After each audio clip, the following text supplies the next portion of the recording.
एक छोटे से गांव में कुमार सोहन रहता था।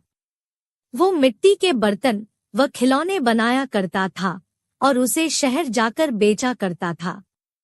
कभी कभी उसके 2-4 खिलौने बिकते तो कभी वो भी नहीं। जैसे तैसे उसका गुजारा चल रहा था। एक दिन उसकी बीबी शीला बोली, सुनो जी, क्यों न शहर जाकर कोई नौकरी ही कर लो। नौकरी करोगे तो महीने के अंत में कुछ धन तो आएगा। बीवी की बात सुन अब सोहन को भी ऐसा ही लगने लगा था, पर उसको मिट्टी के खिलौने बनाने का बहुत शौक था, लेकिन हालात से मजबूर था। बात तो तुम सही कह रही हो, पर कैसे उस हुनर को छोड़ दूं, जिसका नमक हम लोग अब तक खाते आए हैं। मैं जानती हूँ आप बहुत मेहनत और लगन से खिलौने बनाते हो, पर बाजार में बिक्री ना होने से अब हमारा गुजारा नहीं होता। अब तो यह हालत हो गई है कि रसोई में अन्न का एक दाना भी नहीं बचा। ठीक है, मैं कल सुबह ही शहर जाकर कोई न कोई नौकरी तलाश करता हूँ। अगले दिन वो शहर के लिए रवाना हो गया और एक व्यापारी के पास वह नौकरी करने लगा। सोहन वहां नौकरी करता तो जरूर था, पर उसका मन अभी भी अपने चाक और मिट्टी के खिलौनों में ही रहता था। समय बीतता गया।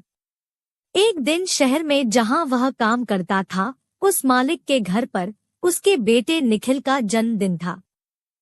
सब महंगे महंगे तोहफे लेकर आए। सोहन ने सोचा, क्यों ना मैं मिट्टी का खिलौना बनाऊं और बच्चे के लिए लेकर जाऊं। वैसे भी हम गरीबों का तोहफा कौन देखता है। यह सोचकर वह मिट्टी का खिलौना बनाया और बनाकर जन्मदिन पर ले गया। जब दावत खत्म हुई तो निखिल की नजर उस मिट्टी के खिलौने पर पड़ी।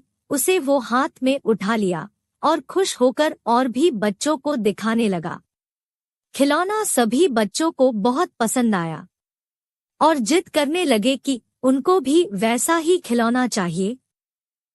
यह सब देख सभी मेहमान एक दूसरे की तरफ देखने लगे और एक ही बात पूछने लगे, अरे वाह, इतना शानदार तोहफा कौन लाया है? इतना महंगा तोहफा ये किसने लाया होगा? ये खिलौना तो शायद आपका नौकर सोहन लाया है। इतना सुनते ही सब हैरान हो गए। सभी एक दूसरे का चेहरा देखने लगे।